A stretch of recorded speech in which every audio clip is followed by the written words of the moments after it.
Did extraterrestrial visit ancient Sumer? Welcome back to Epic Tales Time channel. Today, we're diving into the intriguing world of the Anunnaki, an ancient civilization that predates Greek and Egyptian deities. The Anunnaki were part of the Mesopotamian pantheon, worshipped by civilizations such as the Sumerians, Akkadians, Assyrians, and Babylonians. The term Anunnaki is often translated as princely seed in Sumerian, but its exact meaning and the specific roles of these deities remain somewhat elusive due to limited historical texts.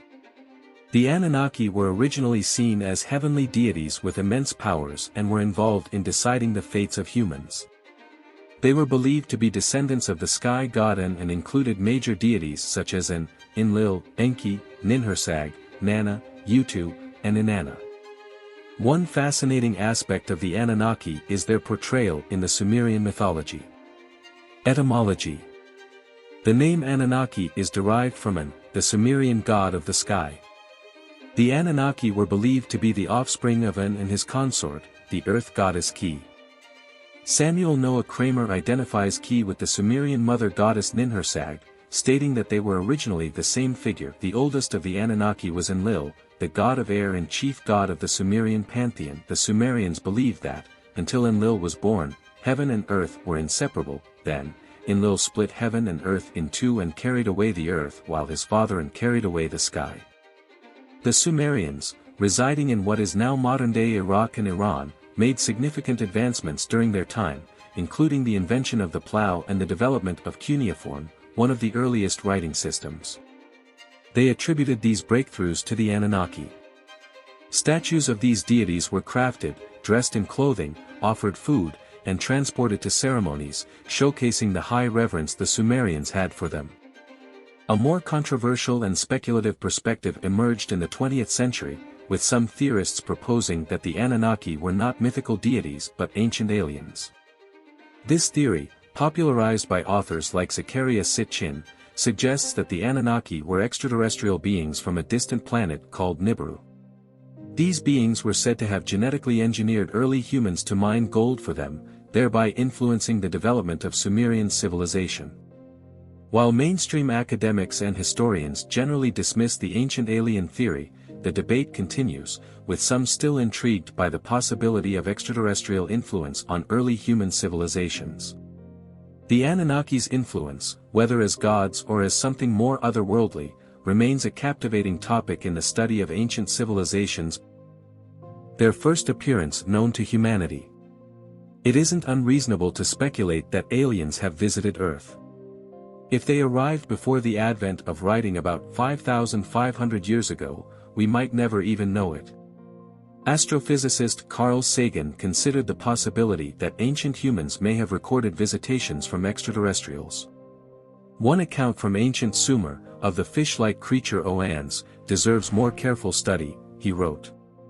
While the tale is intriguing, Sagan recognized that there's no concrete evidence that aliens ever visited the ancient Sumerians. It isn't unreasonable to speculate that extraterrestrials have visited Earth. The Milky Way is aged and immense, with copious habitable planets, granting other intelligent species plenty of time to master sublight speed interstellar travel and conduct ranging expeditions lasting centuries or more. Imagine, if an intelligent extraterrestrial species briefly visited Earth once every 15,000 years or so, there's no way we would know today. After all, the earliest writing only dates back to 3400 BC, so if aliens landed and made a few quick pit stops before then, we wouldn't be any the wiser. But what if extraterrestrials did land on Earth thousands of years ago and their visitation was recorded in the early writing of the day? What might such a depiction look like?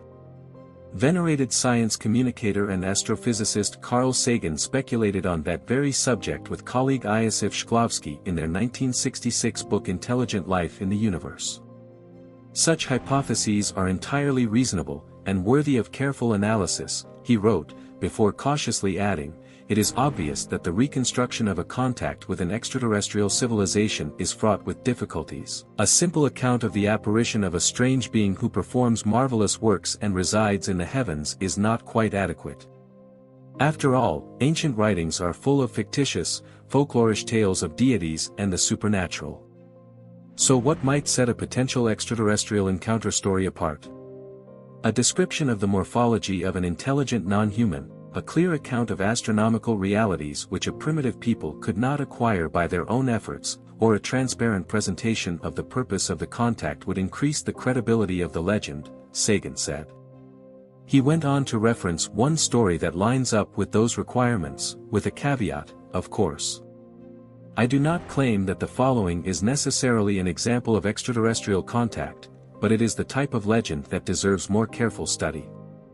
Sagan then described the legend of Oannes from Sumer, the earliest known civilization in the historical region of southern Mesopotamia, which flourished between roughly 4500 and 1900 BC.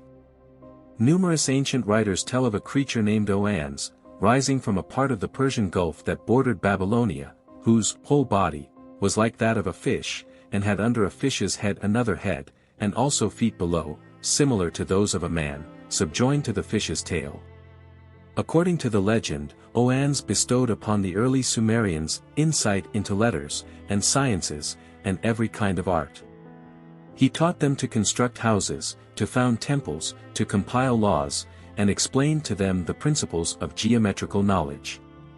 Other creatures in the likeness of Oannes are referenced in other ancient accounts, returning to check up on the Sumerians. They are called Apkallu. Sumerian civilization is depicted by the descendants of the Sumerians themselves to be of non-human origin, Sagan commented. A succession of strange creatures appears over the course of several generations. Their only apparent purpose is to instruct mankind. Each knows of the mission and accomplishments of his predecessors. Notably, the Apkallu are never described as gods. Again, Sagan recognized that talk of extraterrestrials in ancient Sumer was all just speculation, lacking the grand evidence necessary to substantiate such a bold claim. A completely convincing demonstration of past contact with an extraterrestrial civilization will always be difficult to provide on textual grounds alone, he wrote. But stories like the Oannes legend, and representations especially of the earliest civilizations on the Earth, deserve much more critical studies than have been performed heretofore, with the possibility of direct contact with an extraterrestrial civilization as one of the many possible alternative interpretations. Why the Sumerians worshipped the Anunnaki. The Sumerians lived in Mesopotamia, present-day Iraq and Iran, between the Tigris and Euphrates rivers from about 4500 to 1750 BC.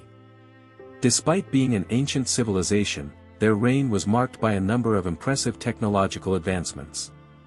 For example, the Sumerians invented the plow, which played a huge role in helping their empire grow. They also developed cuneiform, one of the earliest known systems of writing in human history. In addition, they came up with a method of keeping time, which modern people still use to this day. But according to the Sumerians, they didn't do it alone. They owed their historic breakthroughs to a group of gods called the Anunnaki.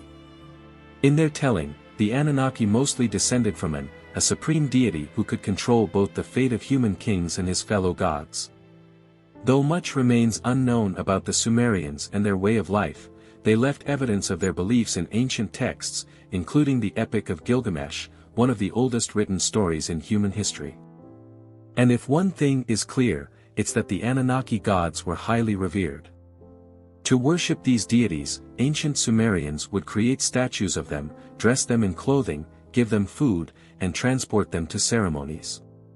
Millennia later, some scholars would speculate on what made these Anunnaki so special, and why they were held in such high regard.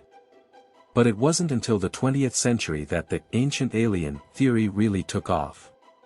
Why some think the Anunnaki were actually ancient aliens. Much of what we know about the Sumerian civilization comes from clues that they left behind in thousands of clay tablets. To this day, these tablets are still being researched. But one author claimed that some of the texts hold an incredible revelation: the Anunnaki were actually aliens. In 1976, a scholar named Zecharia Sitchin wrote a book called The 12th Planet, which shared translations of 14 tablets related to Enki, a child of the Sumerian supreme deity An. His book claimed that the Sumerians believed that the Anunnaki came from a far-off planet called Nibiru. According to Sitchin, Nibiru has an elongated orbit of 3,600 years. At one point, this planet passed close by Earth.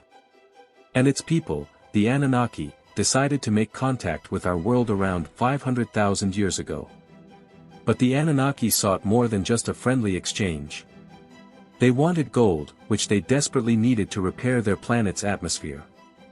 Since the Anunnaki weren't able to mine gold themselves, they decided to genetically engineer primitive humans to mine gold for them. And by the time the Sumerians emerged as a civilization, the Anunnaki had given people the ability to write, solve math problems, and plan cities, which led to the future development of life as we know it. This may seem like a truly out-of-this-world claim. But Sitchin, who spent decades studying ancient Hebrew, Akkadian, and Sumerian until his death at age 90 in 2010, once said that skeptics didn't have to take his word for it. It's important to note that while the Anunnaki have become a popular subject among conspiracy theorists and enthusiasts of the paranormal, their true impact lies in the rich cultural and historical context they provide. The Anunnaki's story is a testament to humanity's enduring curiosity about the unknown and our propensity to weave intricate narratives that span time and space. As we continue to uncover new archaeological evidence and scholarly insights, the Anunnaki's place in human history remains a fascinating topic for exploration and discussion. Their narrative not only captivates our imagination but also encourages us to appreciate the real achievements of ancient civilizations. Don't miss out on further fascinating discussions about the mysteries of our past.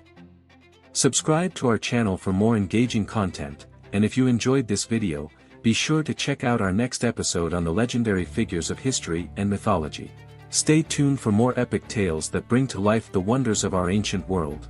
And if you liked this video, don't forget to hit that subscribe button and watch previous video about the Israel-Palestine unraveling the Gaza-Hamas conflict.